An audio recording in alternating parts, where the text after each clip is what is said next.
ବିନା ପରିଶ୍ରମରେ କିଛି ଗଛ ଲଗେଇବାକୁ ଚାହୁଁଥିଲେ କ୍ୟାକ୍ଟସ୍ ଗଛ ଲଗାନ୍ତୁ, ଯାହା ଆପଣଙ୍କୁ 7 ରୁ 8 ମାସ ଭିତରେ ଫୁଲ ମଧ୍ୟ ଦେବ। ଦେଖୁନାହାନ୍ତି ମୋର କ୍ୟାକ୍ଟସ୍ ଗଛରେ ଆଜି ଫୁଲ ଫୁଟିଛି। ଆଉ ଏଇଟା କିନ୍ତୁ ଥୋପା ଫୁଲ ନୁହଁ, ଏଇଟା ହେଲା ପାଖୁଡ଼ା ଫୁଲ। କିନ୍ତୁ ୟାର ଫୁଲର ରଙ୍ଗ ବି ମଧ୍ୟ ବିଭିନ୍ନ ପ୍ରକାର ଅଛି, ମାନେ ହଳଦିଆ ଅଛି, ଧଳା ଅଛି, ନାଲି ଅଛି, ଯେମିତିକା ପସନ୍ଦ ଅନୁସାରେ ଆପଣ କିଣିବେ।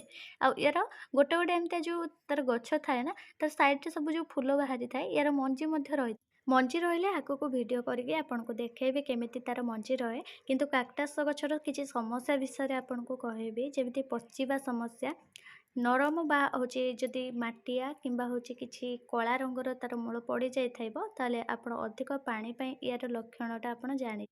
ଯଦି ଗଛ ହଳଦିଆ ପଡ଼ିଯାଉଛି, ତାହେଲେ ସେଇଟା ଅଧିକ ଖରା ପାଇଁ ଗଛ ନଷ୍ଟ ହେବାର ଲକ୍ଷଣ ହେଇଥାଏ। ଆଉ ସେତିକିବେଳେ ଆପଣ ଗଛକୁ ଯଦି ଟିକେ ଧ୍ୟାନର ସହିତ ରଖିଦେବେ, ଆପଣଙ୍କ ଗଛ ନଷ୍ଟ ହେବନି। ଯେମିତି 16 ଡିଗ୍ରୀ ସେଲସିୟସ୍ ତାପମାତ୍ରାରୁ 27 ଡିଗ୍ରୀ ସେଲସିୟସ୍ ତାପମାତ୍ରା ଭିତରେ ଗଛକୁ ଆଉ ଗୋଟେ ହେଲା ଗଛ କୁଞ୍ଚା ହେବାର ଲକ୍ଷଣ, ଡିହାଇଡ୍ରେସନର ଲକ୍ଷଣ, ସେଇଟା ଯାହା ପାଣି ଅଭାବରୁ ହେଇଥାଏ। ତ ଆଶା କରୁଛି ଭିଡ଼ିଓଟି ଭଲ ଲାଗି